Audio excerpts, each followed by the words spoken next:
Property విషయంలో కన్ఫ్యూజన్గా ఉన్నారా? Gated కమ్యూనిటీలో ఫ్లాట్ తీసుకోవాలా లేదా విల్లా తీసుకోవాలా? మన పిల్లల భవిష్యత్ కోసం ఓపెన్ ఫ్లాట్ తీసుకోవాలా? మన హైదరాబాద్లో ఏ లొకేషన్లో కొంటే మంచి అప్రిసియేషన్ వస్తుంది? మరి నమ్మకమైన ప్రాపర్టీ కొనాలంటే నమ్మకమైన గైడ్ కావాలి కదా. ప్రాపర్టీ అడ్వైజర్ కోసం సంప్రదించండి వరాహస్వామి ప్రాపర్టీ గూగులర్. కాంటాక్ట్ 7207218485. ఓం మహాగణాధిపతయే నమః. ఓం గురుభ్యో నమః. ఓం శ్రీమాత్రే నమః. పరమేశ్వర స్వరూపమైనటువంటి జ్యోతిష, వాస్తు మరియు ఇతర అనేకమైనటువంటి శాస్త్రములను మనకు అందించినటువంటి మహర్షులకి నమస్కారం. హయగ్రీవ హయగ్రీవ హయగ్రీవేతియోపదేత్తస్య నిస్సరతే వాణి జన్హుకన్యా ప్రవాహవత్. అరుణాం కరుణాతరంగితాక్షీం ధృతపాశాంకుశపుష్పబాణచాపాం అనిమాదిభిరావృతాం మయూకైః అహమిత్యేవ విభావయే భవానీం. శ్రీమాత్రే నమః. ప్రేక్షకులకి ఆ లలితాంబిక అమ్మవారి యొక్క అనుగ్రహం పరిపూర్ణంగా కలగాలని మనస్ఫూర్తిగా కోరుకుంటూ మనం ఈరోజు చెప్పుకోబోయేటువంటి టాపిక్ ఏమిటి అంటే, ప్రతి కుటుంబంలో కూడా తల్లి, తండ్రి,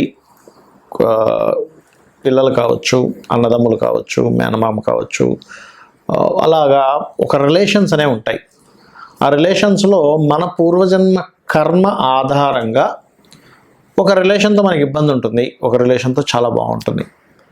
ఎందుకు అలా అవుతుంది అంటే, మనం పాస్ట్ లైఫ్లో చేసుకున్న కర్మ. కొంతమందికి జీవిత భాగస్వామితో ఇబ్బంది ఉంటే, కొంతమందికి అన్నదమ్ములతో, కొంతమందికి మేనమామతో, లేకపోతే కొంతమందికి ఆడపడుచులతోని, కొంతమందికి మదర్తో కూడా ఉంటుంది. అది చాలా దారుణమైనటువంటి కాంబినేషన్. కొంతమందికి ఫాదర్తో ఇబ్బంది ఉంటుంది. అయితే ప్రతి లగ్నానికి కూడా ఆ యొక్క కాంబినేషన్ ఎందుకు ఏర్పడుతుంది, దానికి పరిహారం ఏం చేసుకోవాలి, బాగుండాలంటే ఏం చేయాలనేటువంటి చెప్తాను. ఒకటి, మీరు వీడియోని కనుక లాస్ట్ వరకు చూసినట్లయితే జన్మజాతకం తెలియని వాళ్ళకి, డేట్ ఆఫ్ బర్త్ తెలియని వాళ్ళకు కూడా ఏం చేసుకోవాలి అనేది కూడా చెప్తాను. దీంతోపాటు ఇందులో వాస్తుకి సంబంధించినటువంటి పరిహారం కూడా చెప్తాను. మిథున లగ్నము, మిథున రాశి.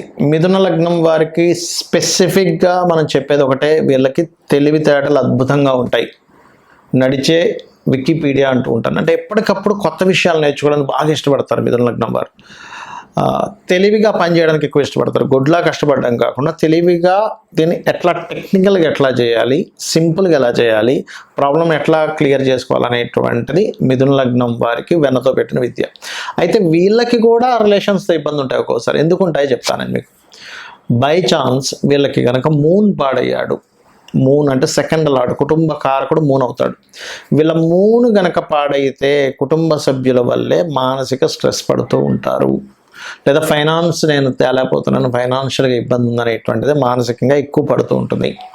అలా కాకుండా సన్ పాడయ్యాడు అనుకో, ఉదాహరణకి వీళ్ళకి అంటే మూడో అధిపతి. ఇక్కడ ఏమవుతుందంటే సిబ్లింగ్ ద్వారా ఇబ్బంది. ఒకవేళ సన్ బాగున్నాడు అనుకోండి, అంటే సిబ్లింగ్ ఇతను బాధ్యత తీసుకోవాల్సిన పని లేకుండా సిబ్లింగ్ ఒక బాధ్యత తీసుకొని ఆ రకంగా వెళ్తూ ఉంటుంది. సిబ్లింగ్ ద్వారా కొంతమందికి మూడో అధిపతి నీచభంగ రాజయోగం జరుగుతుంది. అప్పుడేంటి, సిబ్లింగ్కి బాగుంటుంది, సిబ్లింగ్ ద్వారా వీళ్ళకి సపోర్ట్ ఉంటుంది, వీళ్ళ ద్వారా సిబ్లింగ్కి బాగుంటుంది. అంటే ఇక్కడ మనం అర్థం చేసుకోవాల్సింది ఏంటంటే, సన్ పొజిషన్ ఎలా ఉంది. మిథున లగ్నంలో జన్మించాము, అన్నదమ్ములతో బాగుంటుందా బాగోదా, సన్ పొజిషన్ చెక్ చేసుకోండి. ఇబ్బంది వస్తుందండి, వెరీ సింపుల్. సూర్యభగవాను చూస్తే ఓం మిత్రాయ నమః అనే మంత్రం చేసుకోండి, అద్భుతంగా ఉంటుంది, అందులో ఎటువంటి డౌట్ లేదు. మరి ఇదే మిథున లగ్నానికి మదర్తో బోల్డంత ఎఫెక్షన్ ఉంటుందండి. ఎందుకు అంటే 1 and 4th లార్డ్షిప్ మిథున లగ్నం అంటే అతను వాళ్ళ తల్లి వేరు కాదు, ఒకటే పేరుకి మొత్తం ఒకటే. ఏ తల్లి అయినా సరే ఆ కూతురుతో కావచ్చు, కొడుకుతో కావచ్చు, ఒకటే, అందులో ఎటువంటి డౌట్ లేదు. కానీ మిథున లగ్నానికి స్పెసిఫిక్గా 1 and 4th లార్డ్షిప్ ఉంది అక్కడ, అందుకని ఒక్కటే అన్నట్టుగా ఉంటుంది. కానీ అలాంటి కేసెస్లో కూడా ఏమైనా అవుతాయి.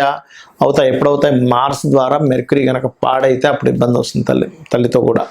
అది కూడా ఎవరి ద్వారా వస్తుంది, ఎవరో శత్రువు, మధ్యవర్తి వ్యక్తి వీళ్ళని ఇబ్బంది పెడుతూ ఉంటాడు. మీ అబ్బాయి అనుకుంటున్నారు కానీ మీ అబ్బాయి అనుకున్నంత మంచివాడు కాదని తల్లికి చెప్పడం, కొడుకు దగ్గరికి వచ్చి మీ అమ్మ చాలా తెలివిగా వ్యవహరిస్తుందండి, మీకు తెలియట్లేదు, మీరు మదర్ అనే మత్తులో ఉన్నారని చెప్పడం, ఇట్లాంటివి జరుగుతుంటాయి. బట్ 99.99% కేసెస్లో ఇలా మిథున లగ్నానికి జరగదు. ఒక కోర్టులో ఒక కేసుకి ఇట్లా జరుగుతుంది. అప్పుడు మీరు చేయవలసింది ఏంటో చెప్పడానికి ఈ విషయం చెప్తున్నాను. సుబ్రహ్మణ్యేశ్వర స్వామి ఆరాధన లేదా ఆంజనేయ స్వామి ఆరాధన చేయండి. ఖచ్చితంగా మీకు తల్లితో లేదా ల్యాండ్ మూలంగా, కొంతమందికి ఎలా ఉంటుందంటే తల్లిగా రాస్తుంది, ఈ మిగతా తమ్ముళ్ళో, అన్నలో, చెల్లెల్లో, అక్కలో ఏం చేస్తారు, వీడి ఎఫెక్షన్ బాగా ఉంది తల్లితోని, మనం ఎక్కడ చెడగొడితే ఆస్తి స్ప్లిట్ అవుతుంది, మనం ఎక్కువ తీసుకోవచ్చు అనేటువంటి కేవలం ఆస్తి మీద ఉండేటువంటి ఆకాంక్షతో రిలేషన్స్ని కూడా చెడగొట్టేటువంటి కలికాలం నడుస్తుంది మనకి ఇప్పుడు. కాబట్టి మిథునం వారు ఒకటే, మీకు ఎక్కడా కూడా మదర్తో చెడకుండా ఉండాలి. యాక్చువల్గా చెడదు, 99% ఆఫ్ కేసెస్ చాలా బాగుంటాయి. సుబ్రహ్మణ్యేశ్వర స్వామి ఆరాధన, ఆంజనేయ స్వామి ఆరాధన చేస్తే బ్రహ్మాండంగా ఉంటుంది. మరి ఇక్కడ అత్తగారితో కానీ మామయ్య వరుస వాళ్ళతో కానీ ఇబ్బంది వస్తుంది అంటే ఇట్స్ వెరీ క్లియర్, కుజుడు పాడయ్యాడు, మామయ్య వరుస వాళ్ళతో వస్తుంది ఇబ్బంది అంటే. గురువు పాడవుతాడు, అత్తగారితో ఇబ్బంది ఉందంటే. ఎందుకంటే చాలామందితో అత్తగారితో ఇబ్బంది వస్తూ ఉంటుంది. అలా కాకుండా ఒక్కొక్కసారి ఏమవుతుంటుందంటే ఆడపడుచుతో ఇబ్బంది వస్తుంటుంది. అట్లాంటి సందర్భంలో ప్రత్యేకంగా ఆ యొక్క అన్న అంటే భర్త యొక్క అన్న కానీ లేకపోతే భార్య యొక్క అన్న కానీ అక్క కానీ అయితే కనుక వెరీ క్లియర్లీ శని భగవానుడిని చూసుకోవాలి మిథునం వారు. చూడ్డానికి శని శుభుడు అన్నట్టు అనిపిస్తుంది, బట్ ఆ శని భగవానుడు కనుక పాడయ్యాడా ఆడపడుచుతో ఇబ్బంది అనేటువంటిది వస్తుంది. శని లేదా శుక్రుడు పాడైతే వీళ్ళకి పర్టికులర్గా ఈ యొక్క మిథున లగ్నం వారికి. మరి అప్పుడు ఏం చేయాలి? వెంకటేశ్వర స్వామి ఆరాధన, గోవుకి బెల్లం తినిపించడము లేదా తీపి చపాతీలు తినిపించడం చేసినట్లయితే ఖచ్చితంగా బాగుంటుంది. ఇక్కడ ఒక విషయం గుర్తుపెట్టుకోండి, మనకి జన్మ జాతకం ఎంత ప్రభావితం చేస్తుందో రిలేషన్స్ విషయంలో వాస్తు కూడా అంత ప్రభావితం చేస్తుంది. అయితే ఇది ఏ దిశను చూసుకోవాలి? ఇక్కడ పర్టికులర్గా సోషల్ కమ్యూనికేషన్స్ లేదా ఇంట్లో ఉండే వాళ్ళందరి సఖ్యతని చూసుకునేటువంటి దిశ తూర్పు. ఎందుకండి తూర్పుకి అధిపతి ఎవరు? తూర్పుకి సూర్య భగవానుడు అధిపతిగా చెప్తూ ఉంటారు. అలాగే ఇంద్రుడిగా చెప్తూ ఉంటారు. మన ఇంద్రియాలు, ఇంద్రుడు అంటే ఎవరు? మన ఇంద్రియాలకు సంబంధించిన ఇంద్రుడు. మనం గనక ఒక రిలేషన్స్ని కరెక్ట్గా మనం అర్థం చేసుకుంటూ ఉంటే అందరూ కలిసి ఉంటారు. సూర్య భగవానుడు ఎందుకు ఇచ్చారు తూర్పుకి అంటే, తూర్పును ఉదయించేటువంటి సూర్యుడు అనే కాకుండా సూర్యుడు న్యాచురల్ 5th లార్డ్, అంటే ఒక బాధ్యతగా ఉండేటువంటి ఒక అడ్మినిస్ట్రేషన్ చేసేటువంటి లక్షణం ఉన్నటువంటి గ్రహం సూర్య భగవానుడు. ఈ తూర్పు భాగం కనుక మీకు మీ వాస్తులో పాడైంది, ఖచ్చితంగా ఏమవుతుంది? ఇంట్లో రిలేషన్స్ పాడవుతాయి. తల్లికి తండ్రి, తల్లికి కూతురికి, తండ్రికి కొడుకుకి, వీళ్ళందరితోనే ఏదో ఒక డిస్టర్బెన్స్ అనేది క్రియేట్ అవుతుంది. మరి దీనికి ఏమిటి పరిహారం? It's very clear. తూర్పు భాగంలో లైట్ గ్రీన్ కలర్ ఉండేలా చూసుకోండి, రెడ్ కలర్ రాకుండా చూసుకోండి, ఇట్లా కొన్ని ఉంటాయి. సో ఫస్ట్ ఆఫ్ ఆల్ ఏంటంటే మీరు లైట్ గ్రీన్ కలర్ పెట్టుకొని అక్కడ మీరు చేయవలసినటువంటిది ఏమిటి అని చెప్పి చూసుకున్నట్లయితే పర్టికులర్గా మీరు రాముడి యొక్క పట్టాభిషేకం బొమ్మ ఒకటి పెట్టండి.